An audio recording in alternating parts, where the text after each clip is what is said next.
going to get started. My name is Dr. Ann Becker-Schutte, and you've probably seen a tweet or two from me this weekend. Not many, because I don't really like Twitter.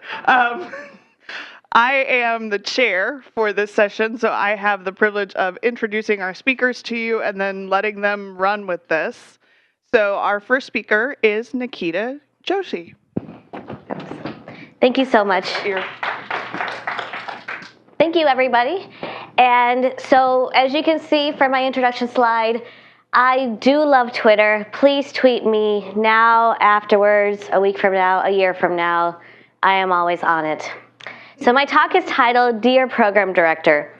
And before I get into what this is about, which was a blog post that I had written about a year ago addressing program directors in all graduate residency medical education programs across the world, let's take a few steps back. Dr. V, who is here at the conference, I'm sure many of you have seen him, met him, and heard him speak, wrote a blog post on his own blog back in August, where he was describing the rise of the creative class in medicine. What is the creative class in medicine? So according to Richard Florida, who is an American social scientist, the creative class is a term that he used to describe those in economics who were the driving force in the way post-industrial cities were moving and renovating. He described these people as both creative, fully engaged in the creative process, and also innovative, creating things. Dr. V, in his blog post, took this term from economics and applied it to what's happening now in medicine. And what I want to do today is to describe something that's going on in medical education, this concept of the creative class in medicine, and what is actually going on with this creative class in medical education. Dr. V, in his blog, said that the creative class in medicine is facilitated by the democratized tools, free tools, for writing, recording, photographing, making, and publishing. The internet is a great thing, and as the internet has developed, there have been tools that have been made available, a lot that are extremely expensive, but over time, a lot of these great tools have become free.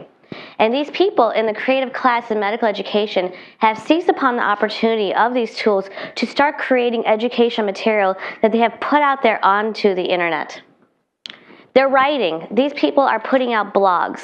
And these blogs are not just their thoughts or opinion pieces, but actually blogs on medical content. They're recording podcasts, vodcasts, actually putting up learning modules online that, for example, EKG experts are putting up the way that they would interpret EKGs and putting it up on the internet. Photographing, key important clinical findings are being put up on the internet for all to learn from. They're making blogs, and they're publishing this for free. And this has led to a revolution. I'm not sure how many of you are familiar with the concept of foam and FOAMed.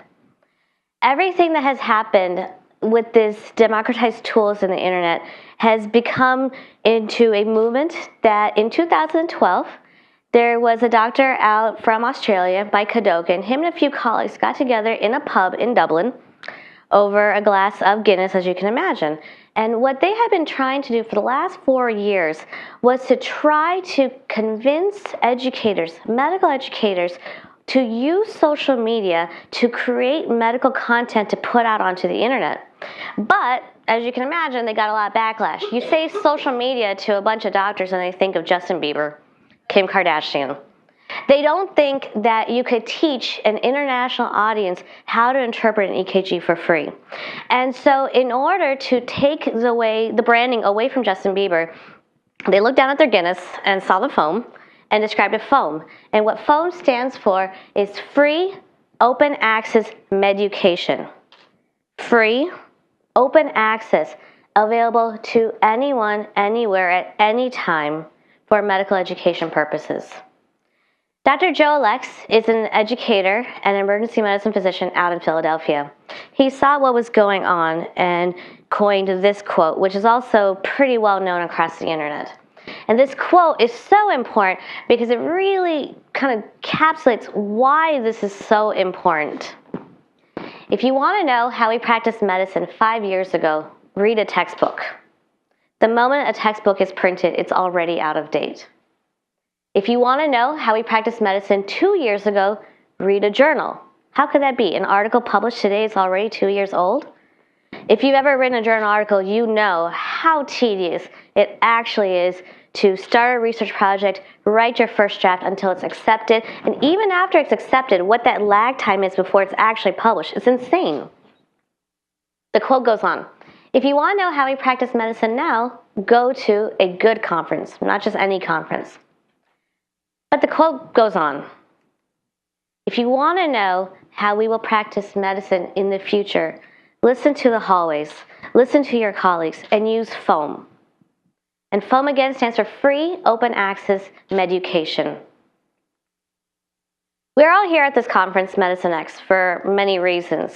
But if you look at the website for what it stands for the incorporation of technology, the incorporation of patients and doctors all within medical care. And that's why at this conference it's so important to know just what is happening in medical education. How are the doctors of today and the doctors of tomorrow being educated? And as a patient, a future patient, current patient, even the doctors in the room who are patients and one day will become future patients, it's even more important for you to know what's going on.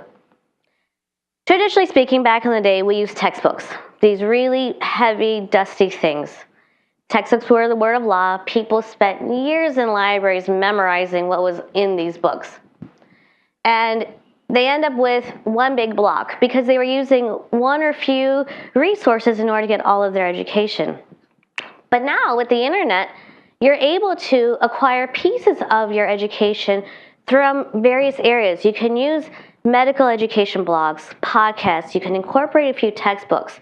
You're really the driver of your own education, and you have options now of what you can use to learn from. And this is kind of the essence of andragogy, which is the basic foundation of adult learning theory. There are a few components to andragogy, which is adult learners, they want to learn what they need to know, nothing else. They already come with a foundation of basic knowledge. And so when you teach them, you don't need to review the basics every single time, which is what a lot of lecturers end up doing a lot of times in their presentations. Self-concept, they want to know why they need to know something. And they're ready to learn. They don't want to learn from 9 to 5. They don't want to necessarily learn the hour that is on the schedule. Maybe they want to learn at midnight because they're a gamer and a game just came out. They've spent all these hours playing a game, and now they're ready to learn. Or maybe they'd rather learn by themselves and not in a lecture hall full of other people who are typing next to them, which could be distracting for them. Maybe they want to learn in a coffee shop.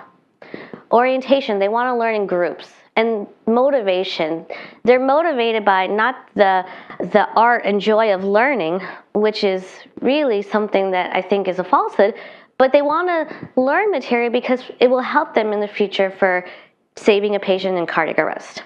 They will use this knowledge tomorrow when they go to work. That's what motivates them. So all this is great. There's a lot of stuff out there on the internet. And as a patient, it's important to know that your doctors are using these tools to educate themselves. But the bigger question is, how do you know that what they're learning is educationally sound? How do you know that I just didn't decide to wake up one day and start putting up a whole bunch of stuff online, excited that people are now following it? So can we really trust the educational content that's on the internet? And so from that came this hashtag called EMConf. This hashtag was created by myself and a few other people last year. And the purpose of creating this hashtag was so that everybody who was learning in emergency medicine residency programs across the world, specifically in this nation, could share what they were learning, the resources they were using, all under one hashtag, which could be searchable through Twitter easily and updatable automatically simply by someone sending a tweet. And so that led to my blog post last year, which was an open letter to all the program directors trying to convince them to get a Twitter account for their residency program to represent what their residents were learning so that they could share it with the world. Again, under the basic concept of FOAM, free, open access education. A lot of people were involved in the making of this. There were people in New York, people in California, all involved. And As an associate editor for a blog, Academic Life in Emergency Medicine, we created a page last year with a map of the United States, and it's actually a map of the world. Unfortunately, most of the programs who are using this are within the United States. And we have tagged along where these programs are that are using it. When we started out, we had maybe 10, 15 programs, and we now have over 70 programs. And actually, just about 10 minutes ago, before I started, I just was contacted by some people in Chile who have a residency program, and they were asking me how can they get onto the map. This is a real breathing thing, constantly evolving. And it's updated all the time. So this is from Simpler, our analytics from August 2013 to August 2014 is when I stopped it. This is a nice graphic that Simpler gives you to represent all the people who are involved in tweeting under that. Some great things came about starting this. One was that automatically community was created. Two, you got to see parallels in what the different EM residency programs were learning all on the same day. My favorite example is 9/11 last year, which happened to fall on a Wednesday, which is when majority of the residency programs have their didactic sections. And so in New York, you had a lot of lectures about 9/11 itself, the fire response, some of the chronic diseases that have come of it. In San Francisco the same day, you had a lot of talks about the Asiana crash, which had just happened a month before. All different things related to disaster medicine. And so you can see right there the different points that were happening over the same topic. Why are we doing this? We want to share knowledge, and we want to break educational silos. We don't learn in a library. We learn as a global community. So why do this? To connect, engage, inform, reflect, to share, challenge, support, lead, learn, and inspire. Thank you so much.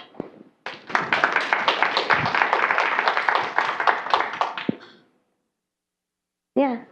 Any questions? Yeah.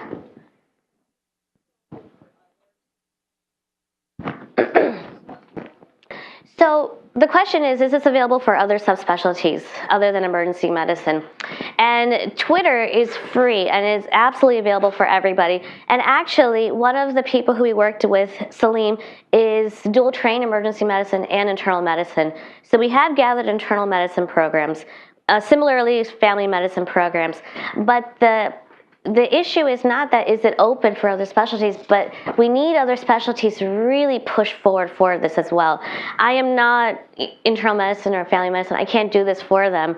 And we need to not only lead and show how powerful this is, but grab those who just need the motivation, push, and show how to get them. So by all means, if you know anybody, send them my way. Real quick, I can tell you that Simpler will register a hashtag for any legitimate health issue. If you can show them that you've built a community starting to use that tag, they will register it. And once it's registered, you have access to so much in terms of participant tracking and transcripting and data analysis. It's an incredible service. Also free. And contacting them is super easy. To register a hashtag, I did one the other day. I didn't even have to have activity already on it. I just had to explain what I wanted to do with it. They're very responsive, which is the beauty of social media. Everybody's very, very responsive.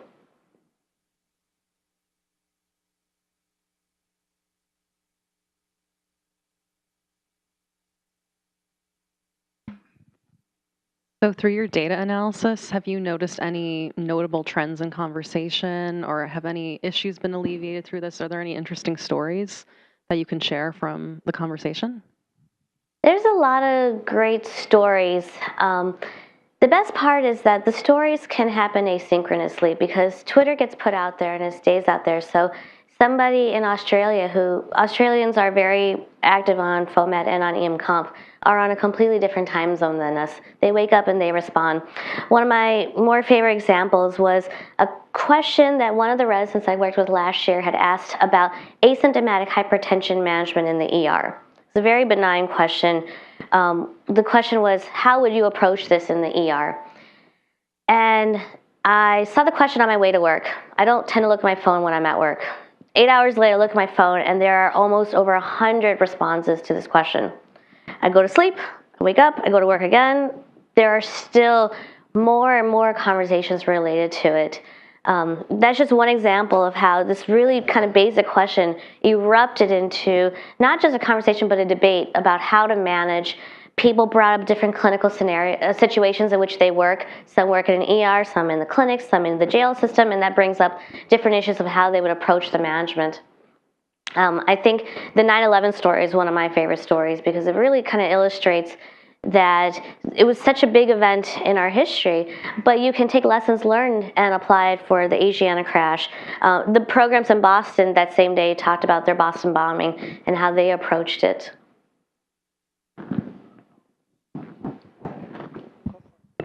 Another one. So because the tweets at some point in time obviously are harder to access, do you have a way of archiving the content or repackaging it somehow just so that people can benefit from it if they're not part of that experience?